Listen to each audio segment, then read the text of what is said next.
Hi everyone, it's a pleasure today to have with us Sheriff Len Hagaman.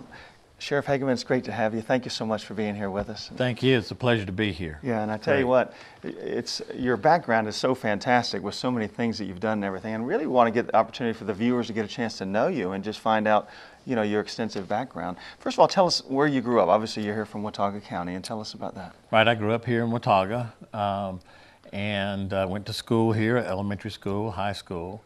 Then went to Wingate University. Well, it was Wingate Junior College back then. Yeah. Not too many years ago, but in any event, went there, and then had an opportunity to go into military service. Did that, was in United States Army and with the Army Security Agency. Came back out from that, and that's when grants were pretty prolific, and so I was actually hired as a juvenile officer and under a grant, and then from there went all the way to assistant chief, and then during that time I also served on the county commission for 4 terms. I was also finished my undergraduate degree and then finished a couple of graduate degrees at Appalachian State University. Appalachian State, you have your associate, your undergraduate, your master's, and many other with graduate degrees. Postgraduate. There. Yeah, that's tremendous. And also, you've been involved in local government. Tell us about that. Well, of course, being in law enforcement, that is part of the government. So when I started out with the police department, that was part of that. And then when I went back to get my master's, a position came up to be the city manager of Boone. So I transitioned from the police department over into city management. Then had an opportunity to go to South Carolina to be with the Georgetown County. And then came back to Caldwell County in Lenoir and finished and retired. And I missed law enforcement, and retirement was not my forte, so I got back into it and ran for sheriff and was successful. Yes, you've been there since 2006. Obviously, crime has dropped a lot. We just saw it in the newspaper just the other day. And tell us about how successful that's been in terms of bringing that down. Well, of course, the success lies with the officers and the folks that we have there at the sheriff's office, plus having a great relationship with our sister agencies. Boone, Blowing Rock, Seven Devils, Beach Mountain, Appalachian State University Police, the Watauga Medical Police. And then we also have mutual aid agreements with just about every agency that surrounds us, including in Tennessee. So that, coupled with the fact that the citizens here are great, they will report crimes, they will give us information, and it goes a long way in helping to keep that crime rate down. And we are a good area to be in, diverse area. We have a lot of issues that are even some of the rural counties don't see. More urban counties may see some of the challenges that we face.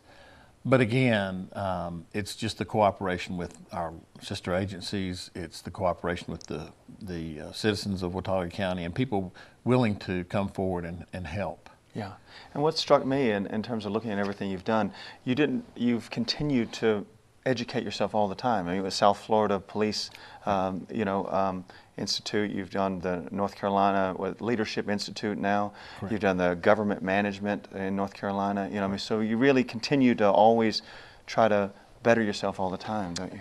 And I continue to learn every day. Yeah. Even today I learned something, so I guess that's a positive thing. Yeah. And so tell us, in your 8 years so far as the sheriff, what has been your passion? What have you really enjoyed about it? Well, the passion and the enjoyment comes with being able to work with great folks and never have gone in from day one where the day starts out, oh, I'm going to be at such and such at 8 o'clock, or I'm going to do this or that. It's enjoyable to not have a fixed schedule, I guess. And some people may think that's strange, but like I said, I've never in the 30 plus years in law enforcement have ever had an incident where it's the same thing, where you know exactly at 9 o'clock it's going to be. The downside to that, though, and although again I'm there for the folks, is some of this goes on 2, 3, 4 o'clock in the morning. My officers kind of tend to give me a hard time because I'm texting them at 2 or 3 o'clock in the morning when things are going on. But not that I'm looking over their shoulders. They're 100% professionals.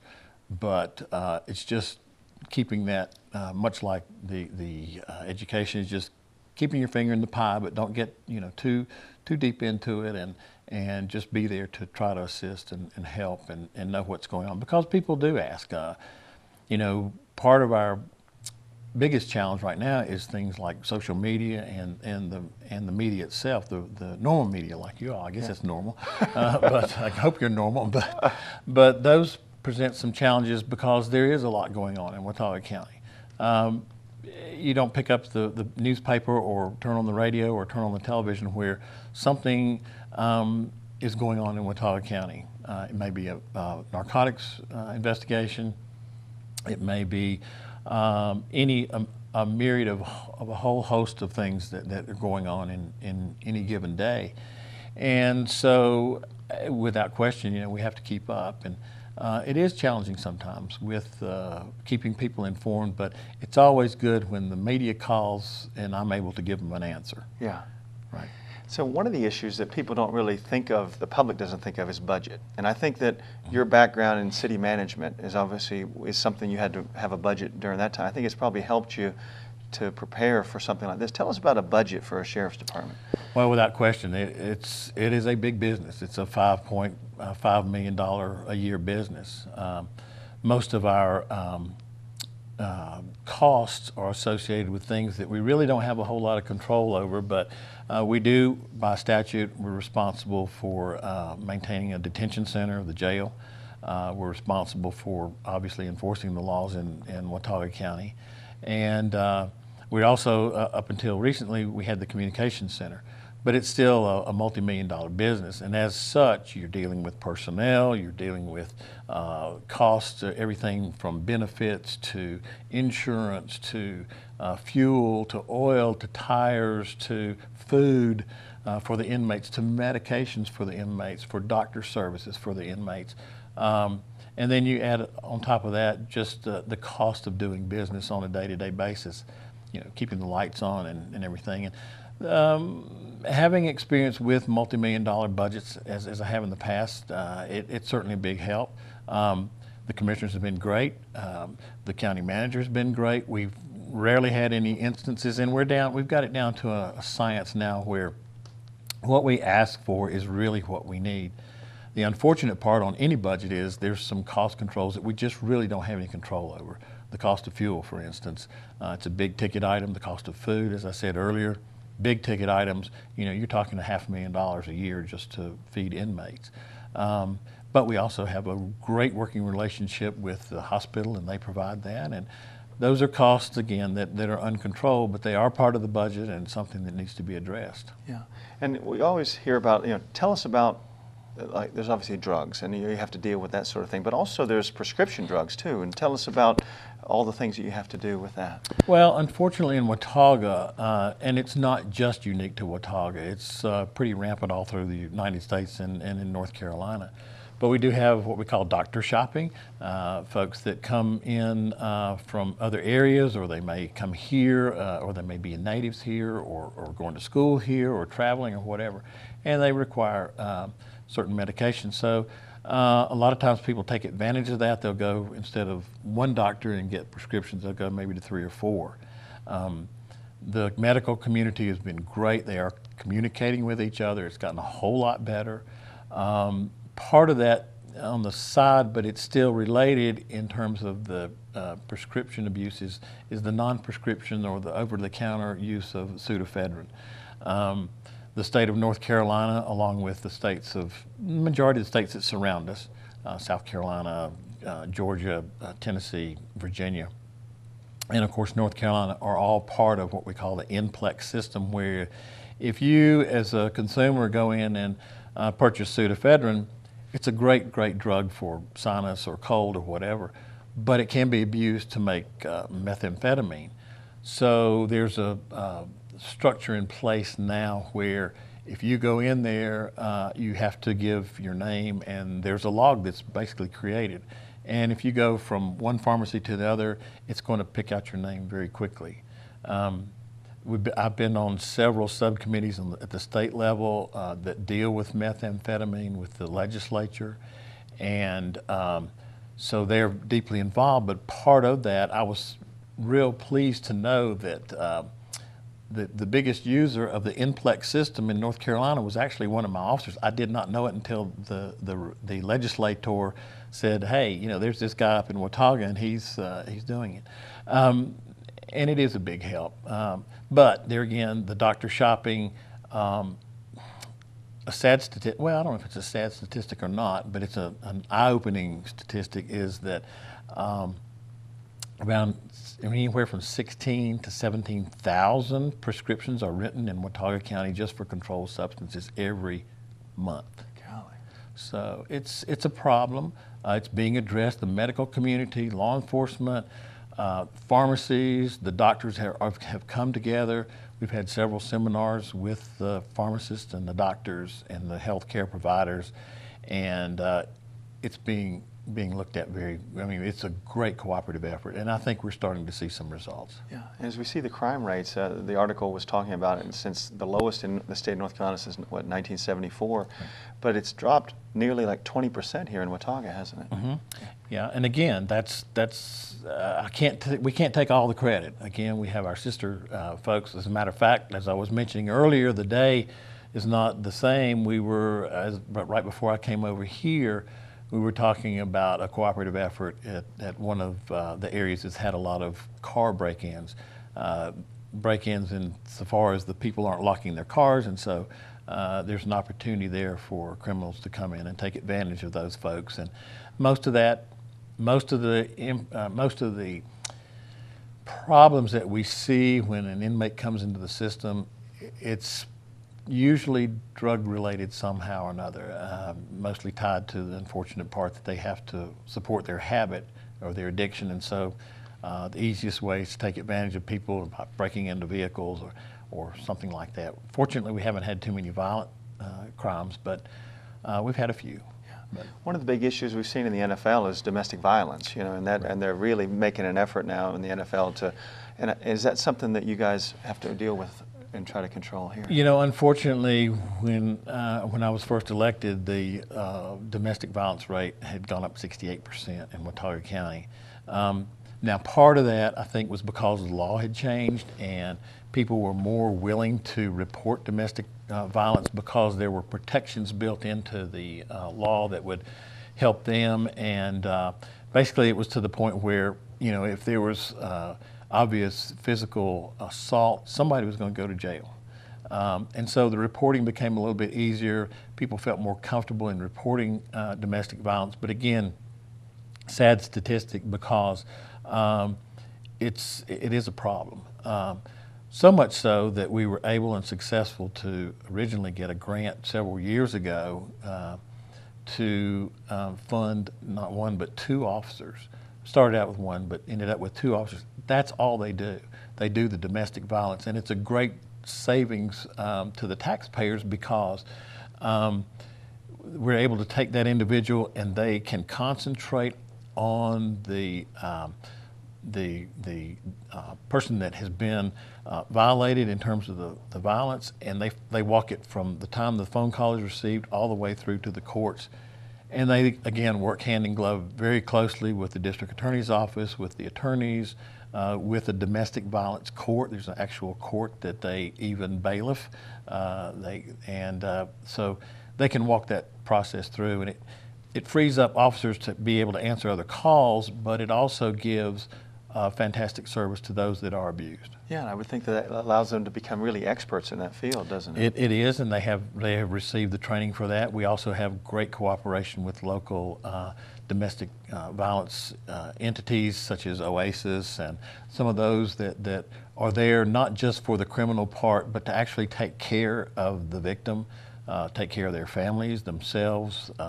They may have parents that are living in the home with them that are observing this, and sadly a lot of times children. So those services are brought into play where it's basically a panacea for the whole domestic violence issue.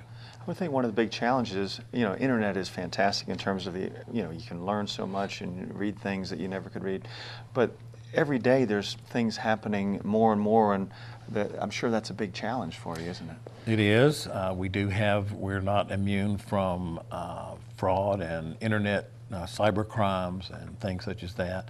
We've had several folks that have been ripped off trying to order something online that they thought was legitimate. They may have been, and it runs the gambit, anything you can think of and anything you see on the news, we've had some where their homes have been on the market and they are not in the market at all to have their homes on the market. And people, they're just taking advantage of folks. So we're not immune from that either. So technology, as it continues to grow, adds more and more challenges, doesn't it? It does, but on the positive side for us, we use technology now. I can basically do anything that I need to do by a smartphone. Heretofore, we may have had to run some information. The officers can do it basically from a tablet or their smartphones. Tag numbers, driver license information, criminal histories, any outstanding warrants. There's just a whole host of information that's out there and positive applications for those that we use on a day-to-day basis. And it's we have tie-ins with Interpol, FBI, State Bureau of Investigation, any other state in the country, just a whole host of information exchanges that are out there that we do take advantage of. But it's a technology world as well. Yes. So it's a double-edged sword. So as you've implemented all those new things, it really helps to keep people safe, doesn't it? Because of all the Absolutely. Communication you have with everyone. Absolutely. As a matter of fact, one of the things that is positive, I have a list of local and regional media, so a lot of times because of the social networking and the ability for some media outlets to just basically get instantaneous news, we can diffuse or get the right information to them out very quickly. When there's a bump up somewhere, although we don't investigate traffic accidents, there is a propensity for them to call and want to know what's going on, and we're able to get the proper facts out to them very, very quickly. Yeah, and looking at schools, I mean, people are very, obviously it's a main priority to have our safe schools, and you implemented and trained the school resource officers, and tell us about that and also about DARE, if you would. Yeah, sadly, even the other day, a couple of days ago, there was a shooting in Seattle, and where a student had gone into a school with a weapon and wreaked a lot of destruction. But part of that is with the safe schools. We do work hand in glove with the school board, with the administration, with the faculty.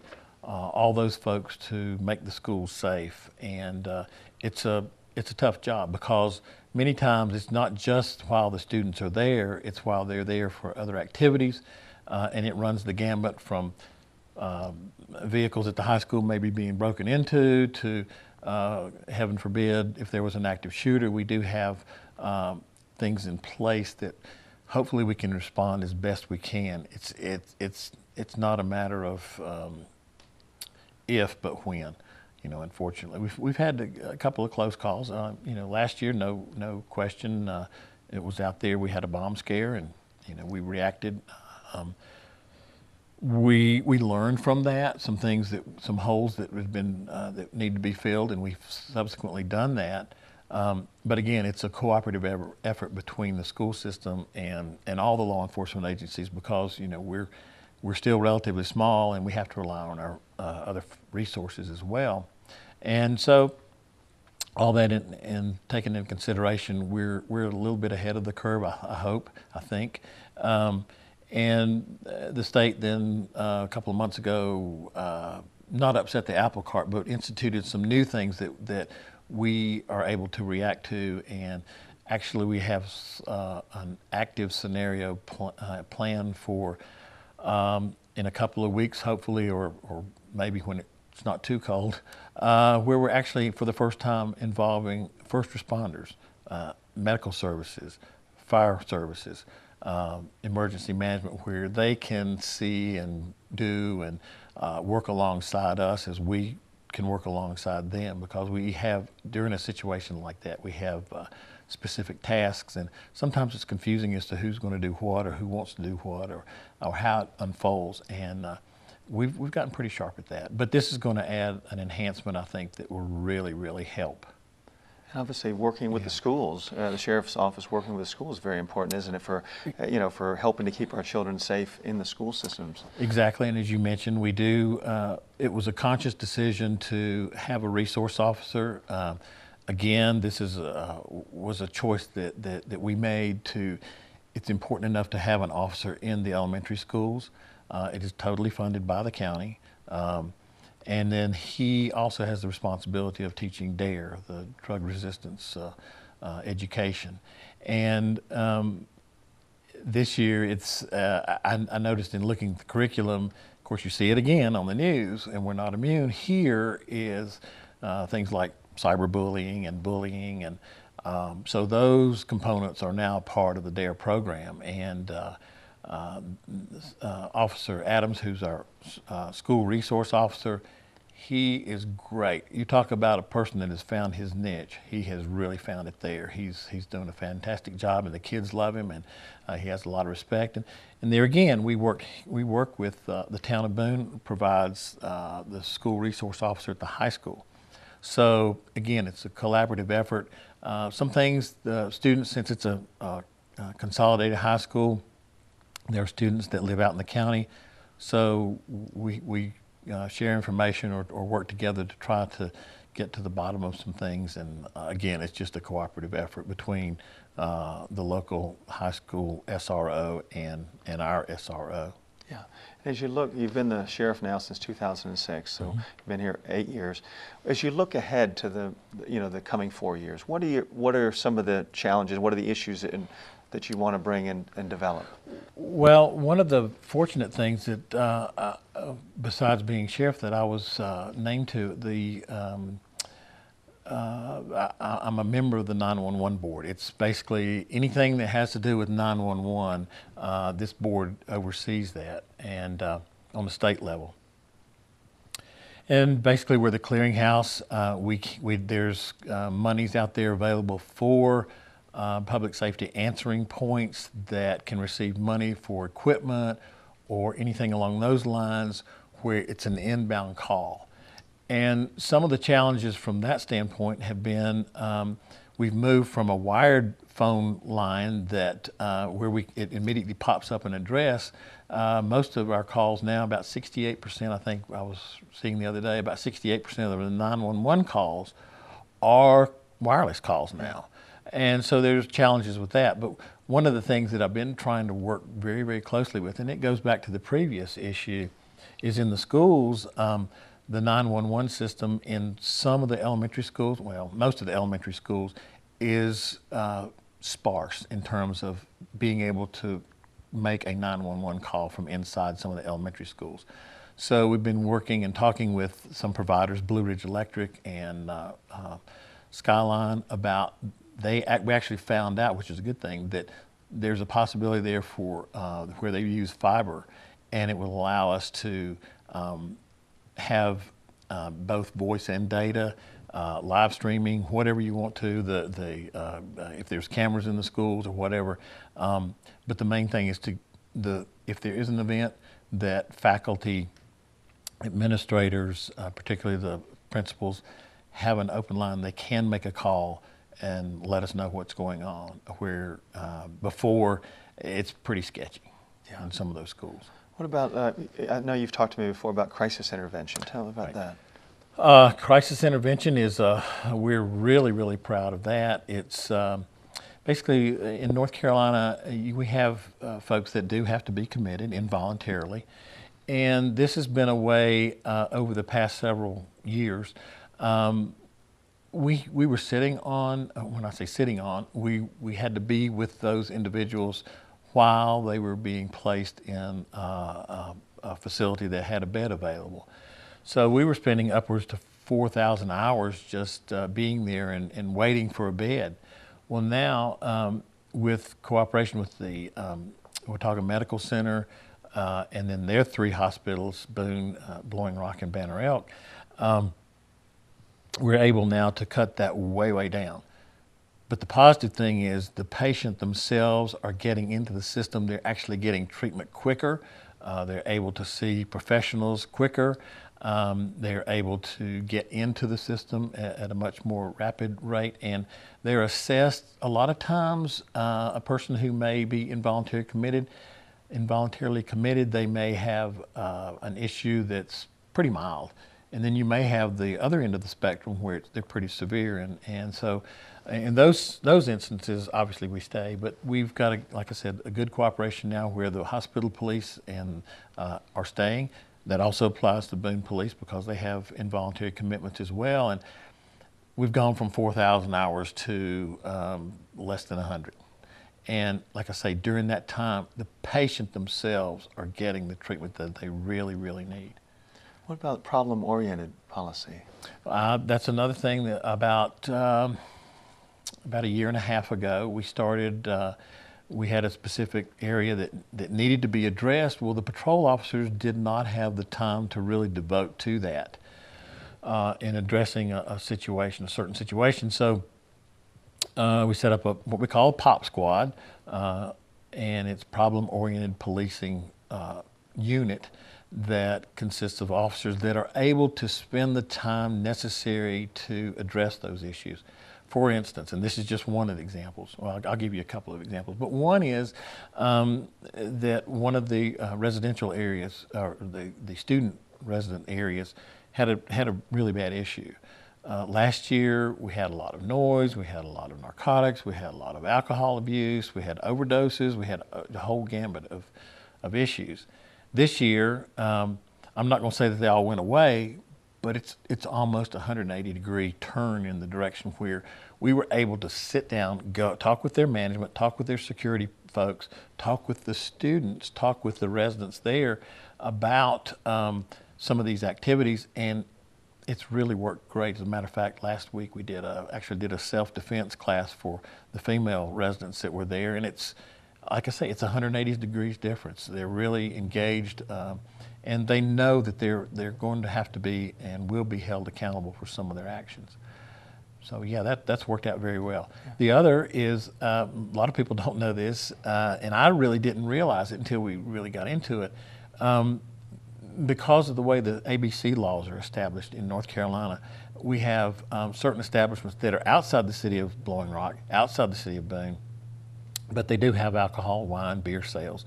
And they fall under a special category of a scenic highway, or they might be close to the parkway. And a lot of these establishments, very great establishments, but they had no oversight, basically. And so what we're doing now, again, is an educational module. We're able to go in, talk to the servers, talk to the managers, talk to those folks. It's been great, been a really great thing. And you know, the owners of these establishments have really stepped up to the plate, and it's worked out well. But we have approximately 14 establishments. I didn't know we had that many. I thought we had maybe 2 or 3. But now that particular unit is able to concentrate on those, and not to browbeat them or anything, but to just oversee and make sure that everything is going smoothly so that they don't get in trouble with the ABC Commission in Raleigh. Yeah. So Sheriff Hagaman, you grew up here, you went to school here at high school, you went to an elementary school, you went to ASU and got a number of degrees. You still teach sometimes at Appalachian, you've taught classes, you've been city manager. So you're really committed to this region, aren't you, to our area? Absolutely, absolutely. This is a great place to be. It's a relatively safe place to be. And I would certainly like to be able to continue that. It's always fun to learn something every day. I even try to learn a new word every day. I'm not sure that I do it successful, but in any event, what I'm saying is this is just a great place to be.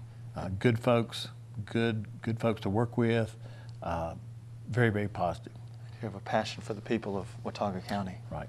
And I think that they have a passion to see things that are done safe. I mean, it's a great area. It's a little diverse because unlike some of our surrounding counties, we do have the university influence. We have diversity in population. We have people coming and going all the time. I mean, this past weekend was indicative of that. Everybody wants to come see the leaves. And it's become, as a result of some of that activity, it's become a challenge year-round now. Yeah. I tell you what, you and your men have done a tremendous job. Thank you. And women. Yeah, and women have done a tremendous job. And as we saw, the crime rates dropped by approximately 20%. But just everything else that you do for the community, we really appreciate all that you do. Thank you, and I appreciate the opportunity to be here and pass on some information. Hopefully will be of help to the folks. And anytime they have a question, give us a call. Yeah, and they tell you what, it's been great for the viewers to get an opportunity to listen to Sheriff Hagaman, and thank you so much for being here with us. Thank you. We'll be back with more from the Mountain Television Network.